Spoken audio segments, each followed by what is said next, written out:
Hey, Soul Family, I am Darash, and welcome to part 4 of my series, The Beginning of the End. For those of you that are new, welcome and thank you for joining. I am at work, you all, so I ask that you please forgive me in advance for the pauses that will occur in this video. I believe in part 3, I left off with speaking on how Miss Fizzle had moved out, and now the family's kind of starting a little drama over the fact that her health is declining, and so I'm supposed to be the cause of that. To continue on, I'm going to speak on the relationship between Egypt's eldest daughter, Karen, and myself. Karen is the one who stood between Cecilia and I when we had our altercation. Now, let's see a little back history on Karen and myself. I believe I met Karen and came into her life when she was approximately 7, 8 years old. And at that time, she and I, of course, kind of hit it off a lot sooner than Egypt and his other children, Egypt's other children, and myself. She was the only girl, so maybe that had a lot to do with it. Our relationship started off slow yet steady, and it eventually blossomed into something beautiful. She and I definitely had a mother daughter type of relationship. To the point where Karen would come to me at times, when she wanted advice or had questions. I helped to teach her about her body and about how to carry herself as a young lady, among other things. She and I were very close. We had a great relationship until we didn't. Anyways, current time, well, at that time, not Cecilia, Karen was approximately, I'm going to say 21, 22. And her son, Niket, is what we'll call him, had been living in our home with me the entire time that Miss Fizzle was living there. Please excuse the radio. I had Niket for approximately 6.5 months straight. So I was not only responsible for the care of Miss Fizzle at the time, but also responsible for the care of young Niket. Now, this was not due to Karen's lack of being able to care for him, provide for him, or anything. It was me who offered it up because she was having a difficult time, and I just felt like it would be easier this way. She was always dropping him off early in the morning and picking him up late in the evening after work. So I figured we'd just skip the middleman and he'd just stay, and she would come and just spend as much time with her son as she needed to while, in between, while he lived with us, until she got things together and on her feet. So during that time, I really, really enjoyed having the kid and watching him grow and teaching him and things of that nature. Karen and we were extremely close at this time. She used to come over almost on a very regular basis. I'll say at least maybe 2 to 3 days out of a 7-day week, where when she would come over to spend time with her son and, make sure she's on her mommy duties, where she and I would have our little me time, mother daughter time. Sometimes she would come with a bottle of wine. We would sip, we would smoke, we would converse, we would laugh, we would joke around, and just, really have a great time enjoying one another. We had a really great relationship. Anyway, I'm not sure what happened, but one particular evening, well, hold on, let me backtrack just a bit. There was a time period where Karen had not been coming to spend time with Niket. And she wasn't making phone calls as much either so that he could hear her voice. And he began to, really call out for her a lot. And after a while, he got to a point where he began to sometimes call me mama. And that's when I reached out to Karen and let her know that I would like to have a conversation with her. And so she agreed to have the conversation, of course. She was supposed to come over one evening so that she and I can sit down and have this discussion.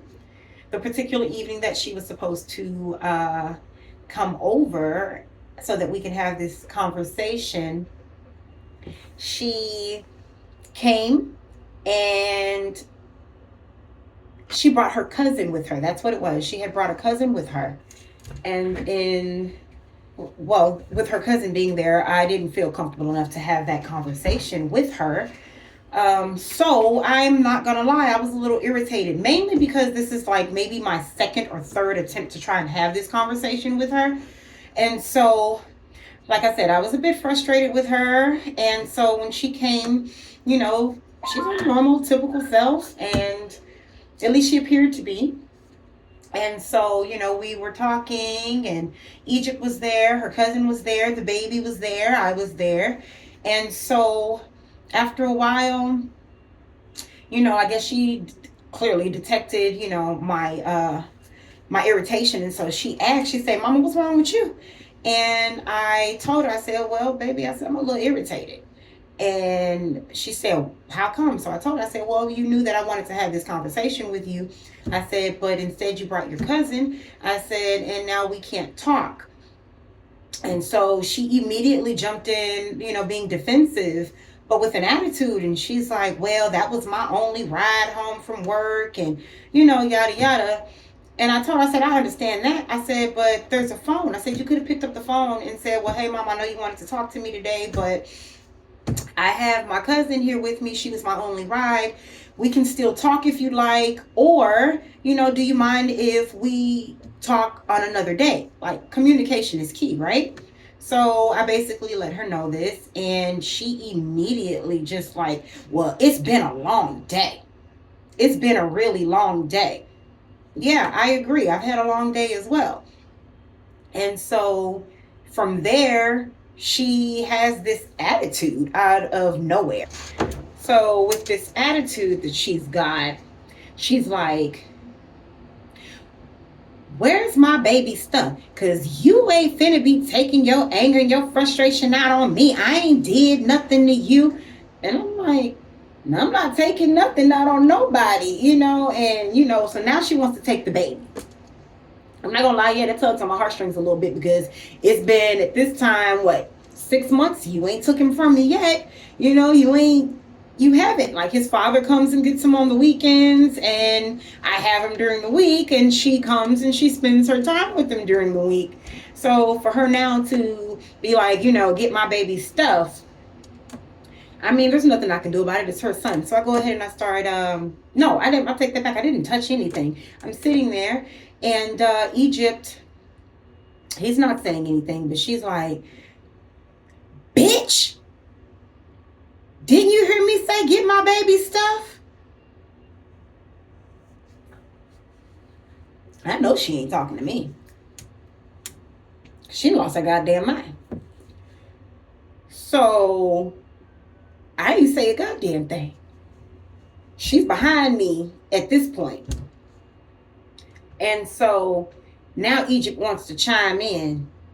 "Oh, Karen, you shouldn't be talking to her like that. That woman ain't said nothing, ain't did nothing to you for you to be talking to her like that."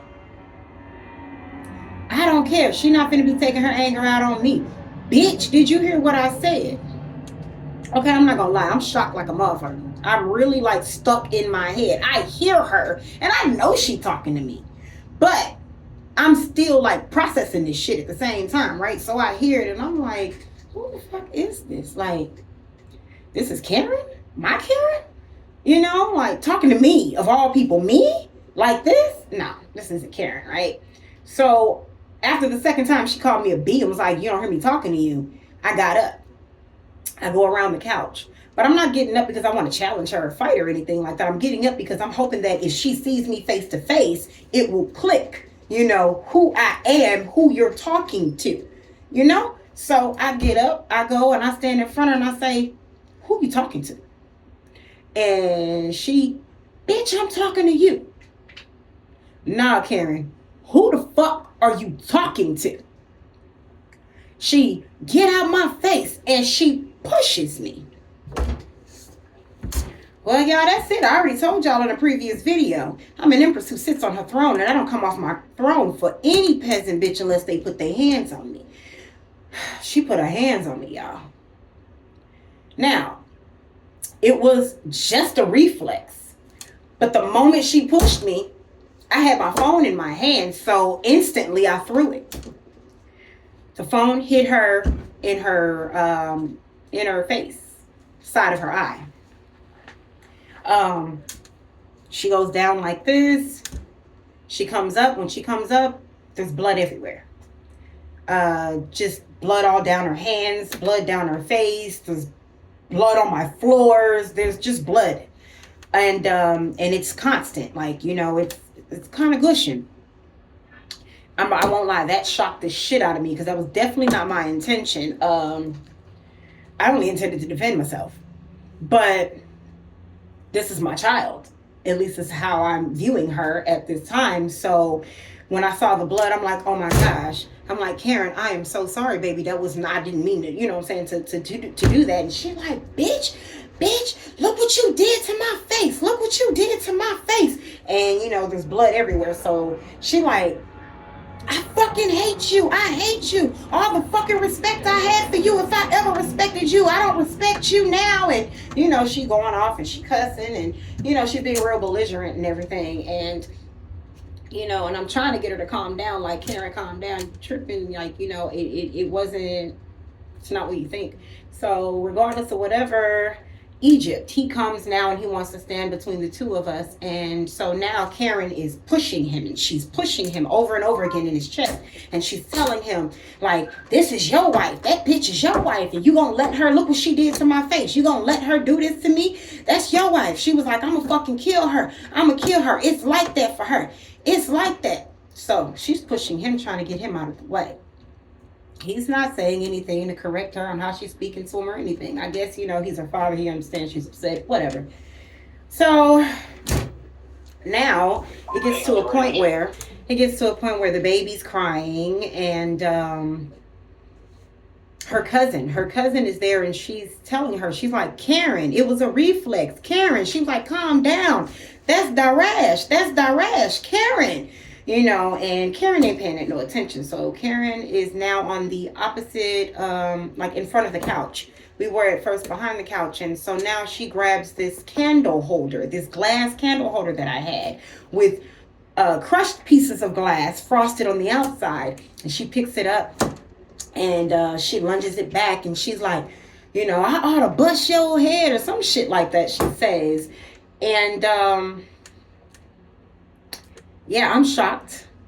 But at the same time, for whatever reason, you guys, I'm still processing this shit. It's like it's happening. And at the same time it's happening, I'm stuck in my head processing. So it's like I hear everything, but I'm trying to process the shit that I'm being heard. Because Karen and I have we've gotten to an altercation when she was 14. But it had never gotten anywhere near this bad. And I'll go ahead and I'll pause there, and I'll continue on with part 5.